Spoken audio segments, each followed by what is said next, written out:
Salut tout le monde, bienvenue à ce premier vidéo sur le jeu Zheng He, qui sera publié éventuellement par GMT Games.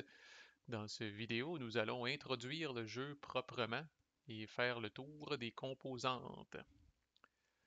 Ok, voici une autre simili exclusivité, quoique le playtesting de ce jeu-là a été ouvert, je vais dire, au grand public, là, mais dans ses dernières newsletters, GMT a fait de la pub là, pour essayer d'avoir des playtesters pour ça. Fait que si ça vous intéresse, vous êtes peut-être déjà en train de le tester. Moi, évidemment, j'ai accès au matériel de par mon statut privilégié et têteux de développeur pour GMT. Fait que mon but dans cette playlist-là, Zheng He est un jeu solitaire, même pas un jeu coop, là, un jeu vraiment solitaire. Ça se joue minimum un joueur, maximum un joueur. Fait que je me suis dit, tiens, ce qu'on va faire, là, c'est que ça va faire changement. Là, c'est que je vais vous apprendre le jeu en jouant une game. Ou à tout le moins, on va faire un voyage, là. Euh, on peut faire une campagne dans le jeu, là, qui est une succession de plusieurs voyages. Nous autres, on va commencer par un voyage, puis on verra si l'intérêt populaire est là, là. Mais déjà, en un voyage, là, vous allez avoir une méchante bonne idée de comment ça se joue, c'est quoi les mécaniques principales, puis si ça vous intéresse. Bon, il est sur le P500 de GMT. En date, là, j'enregistre cette vidéo-là, nous sommes le 18 janvier.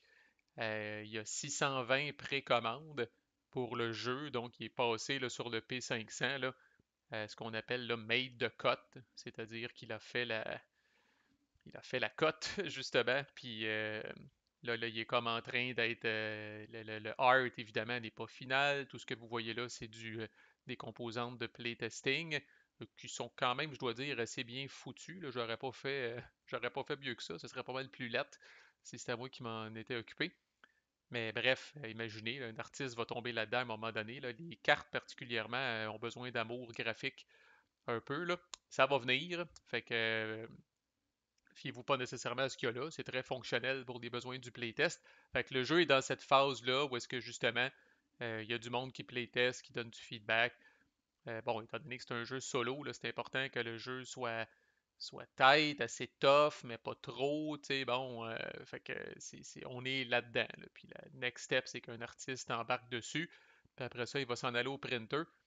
J'ai l'impression qu'avec les délais et tout ce qu'il y a chez GMT, là, je suis pas sûr, même si on est en janvier, je suis pas sûr qu'on va le voir en 2023, mais définitivement d'ici 2024, là, ça c'est certain. Là. Fait que, bon, dans cette vidéo-là, je vous présente le jeu, puis, mais très, très en survol, exceptionnellement, parce qu'on va voir les mécaniques plus particulières à mesure qu'on va les rencontrer dans le jeu. Fait que ça va faire changement. Plutôt que d'avoir un gros chunk de théorie en partant, là, on va tomber dans l'action vraiment, ça sera pas long. Mais d'abord, là, dans cette vidéo-là, je vais faire le tour, là, comme je disais, là, des différentes composantes. Fait que Zheng He, enchanté, je le connaissais pas personnellement, c'est un amiral chinois dans les années 1400, qui pour le compte de la Chine a fait plusieurs voyages maritimes pour essayer un peu comme on dit en bon québécois, là, de péter de la broue, d'impressionner la galerie, de répandre, autrement dit, l'influence de la Chine, puis d'aller flasher là, dans les ports environnants, dans l'océan Indien puis l'océan Pacifique. Dans le jeu, vous incarnez Zheng He, si on veut, là, puis vous allez vous promener sur votre bateau. Ça va être une succession de voyages que vous allez faire dans une campagne. Puis après chaque voyage, vous êtes évalué, là, comme à l'école, là, comme avec un bulletin. Là. À la fin de chaque voyage, l'empereur chinois va décider si vous êtes digne ou non de continuer votre travail ou votre entreprise pour le compte de la Chine. Fait que, il y a quand même il y a quand même un bon niveau de défi, là. Je vous le dis tout de suite, là, ça me surprendrait pas que tout de suite après le premier voyage, là, je suis pas le meilleur dans ces jeux-là. Là. J'ai tendance à me laisser emporter par le flavor, puis l'histoire, puis la thématique, puis de pas trop optimiser mes affaires. Mais d'accord. À la fin de chaque voyage, là, il y a un risque réel que votre campagne prenne fin. Puis évidemment, si votre campagne prend fin prématurément, vous n'aurez pas le nombre de points de victoire nécessaires là, pour passer à l'histoire. Là. Fait que, anyway, comme je disais, nous, on va faire un voyage. Un voyage dans ce jeu-là, c'est peut-être une demi-heure, 45 minutes, dépendamment comment vite vous allez. Nous autres, ça va être un petit peu plus long parce que je vais expliquer au travers. Mais je m'attends qu'en personne, de faire un voyage, ça aille quand même assez vite. Là. Puis une campagne, je pense, c'est maximum ouais, 8 voyages, je pense. Maximum 8 voyages que vous faites. Fait qu'évidemment, faire une campagne d'une shot, c'est peut-être un petit peu redondant, là, parce qu'on va le voir, mais chaque voyage, vous commencez tout le temps à la même place. Puis vous n'allez pas faire exactement le même trajet, puis il va y avoir des petits changements, là. Mais je vais le dire de même, je me verrais pas faire ça 8 fois en ligne dans un après-midi puis une soirée, là. Tu sais, c'est le genre de jeu, d'après moi, qu'on laisse setuper où il y a même une façon de le ranger pour que vous puissiez le ressortir plus tard puis reprendre, mettons, au troisième voyage ou au quatrième voyage. Fait que tous les voyages commencent, on va zoomer un petit peu, tous les voyages commencent à Nanjing, ici. C'est d'ailleurs votre superbe bateau ici que vous allez promener. Vous allez suivre ce que le jeu appelle des sea lanes, des voies maritimes, si on veut, qui ont une valeur de distance qui peut varier entre 1 et 3, là, dépendamment comment les ports sont rapprochés.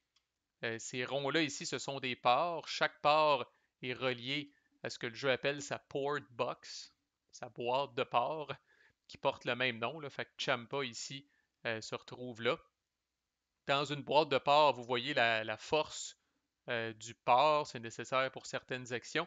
Puis vous voyez une track qui va traquer, c'est le cas de le dire, là, vos relations ou les relations de la Chine, si on veut, avec ce port-là. Là. Fait que vert, c'est bon, gris, c'est neutre, puis rouge sont en crise après vous autres. Les ports sont toutes d'une certaine couleur, là, trois ports, trois ou quatre ports par couleur, là, par région. Là. Fait que Thaïlande, Champa, Malacca sont dans la même région. Puis chaque région a une valeur aussi là, qui est intéressante pour les points de victoire. Évidemment, plus la région est loin, plus c'est payant. Là. Les petits ports qui sont proches, pas compliqué d'y aller. Là. Mais le jour où vous allez aller à Mogadiscio, là, bravo. Parce qu'il ne faut pas oublier qu'il faut revenir aussi. Là. Fait qu'en tout cas, euh, c'est pas mal ça c'est pas mal ça pour le board. Vous avez un turn track. Vous avez une track ici où vous allez tenir le General Records track où est-ce que vous allez mettre différents cossins. Vous avez un turn track. Fait qu'un voyage se termine quand on arrive au bout du turn track. Puis il y a des saisons de tempête qu'on va voir en plus en détail là, quand on va jouer.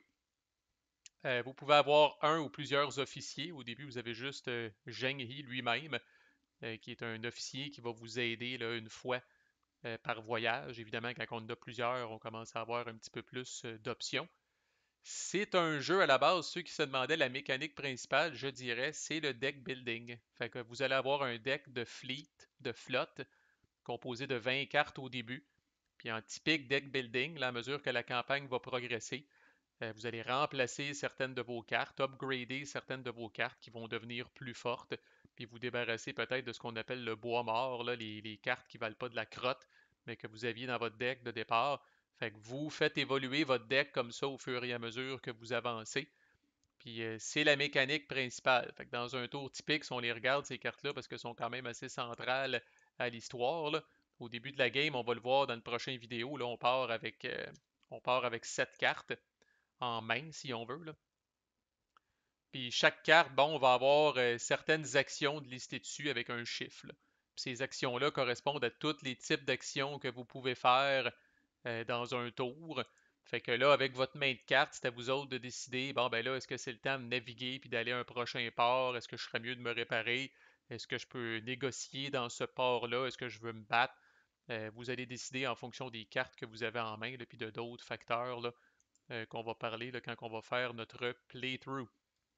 Il y a quand même 32 cartes leader, 32 cartes encounter.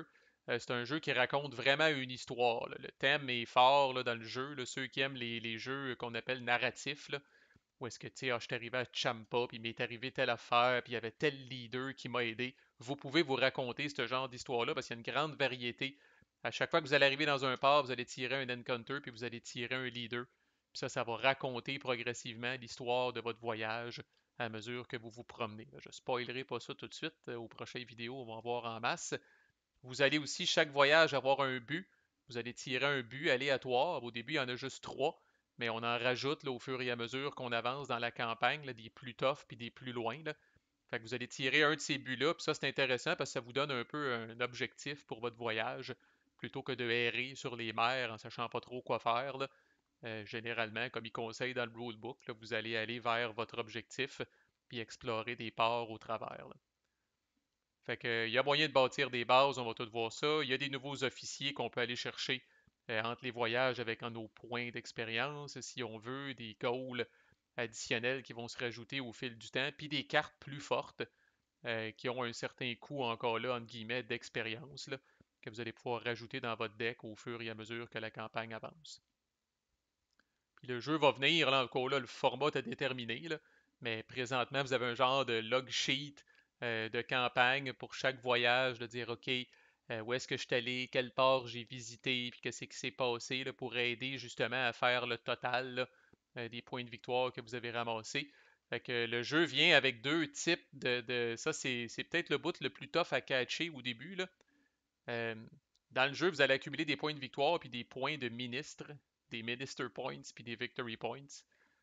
Puis les deux sont importants. Quand vous allez arriver à la fin d'un voyage, c'est écrit ici en petit, là, dans le fond, dans le milieu de la page, là, VP. Si vous avez de 0 à 19, là, vous avez le coup de fouette ou à peu près. Là. 20 à 24, l'empereur est un peu en crise, puis à partir de 25 à 29, commence à être content. T'sais. Fait qu'à la fin de chaque voyage, vous avez une pression d'accumuler suffisamment de points de victoire, puis vous avez une pression d'accumuler aussi suffisamment de points de ministre. Alors, si ça va, puis c'est pas toutes, évidemment, c'est pas toutes les mêmes affaires qui donnent ces types de points-là. Là. Fait qu'à la fin d'un voyage, si vous avez pas assez d'un ou de l'autre, là, votre game est en péril. En fait, votre campagne est en péril. Vous avez vous partez avec dans vos bagages là, des tribute tokens, des espèces d'offrandes que vous pouvez donner là, à certains leaders de certains ports pour les flatter dans le sens du poil. Là, on peut ramasser des victory tokens, on peut ramasser de la marchandise aussi en cours de route, puis on peut poster ce qu'ils appellent des envoys ou des représentants, en tout cas, dans certains ports. Puis ça aussi, ça va vous aider. Le jeu vient avec un genre de petit dé spécial qu'on va voir là, quand on va faire le playthrough, là, qui vient ajouter un petit peu de piquant puis d'incertitude à tout ça. Et dans la plus pure tradition du deck building, vous avez aussi des cartes de dommages qui vont venir polluer votre deck. Là, fait que quand vos bateaux se font tapocher, se font tirer dessus, là, vous allez vous retrouver avec des cartes de dommages qui deviennent effectivement ça aussi du bois mort là, quand vous allez piger ces cartes-là. Vous ne pourrez pas rien faire avec. Là. Fait que c'est pas mal la vue d'ensemble. On part avec ça. On part avec nos règles qui sont ici, nos player aids qui sont ici. J'ai lu les règles deux fois plutôt qu'une. Là. Fait que ça devrait bien aller, ça devrait être smooth. Chaque fois qu'on va découvrir une nouvelle mécanique, on va l'adresser entre-temps. La dernière petite chose peut-être que j'ai pas parlé, là, j'avoue, parce qu'ils sont cachés dans le sac ici. Là. Une mécanique cruciale au jeu, là, c'est les espèces de tokens Tianfei qui appellent. Là. Tianfei qui était comme pas trop une déesse chinoise des mers, l'équivalent de Poséidon mais pour les Chinois, genre. Fait qu'au début de chaque tour, vous allez piger un token de ce sac-là, puis j'en pigé un, oui, voilà, qui va vous indiquer c'est quoi la difficulté des actions que vous allez entreprendre dans ce tour-là. Il y a toutes sortes de tokens fuckés là-dedans, là. Fait qu'on va tous les voir en détail au fur et à mesure qu'on va y piger, là. Mais ça ajoute une grande variété aussi, puis beaucoup de décisions de dire, oh Chris, j'ai prévu de faire ça, mais là, ça va être très tough. Est-ce que j'attends? Est-ce que je le fais pareil? Il y a beaucoup de push your luck comme mécanique aussi là, dans ce jeu-là. Fait que j'en dis pas plus. Zheng He, l'amiral des voyages de la dynastie Ming, c'est parti pour la toute première fois sur la chaîne.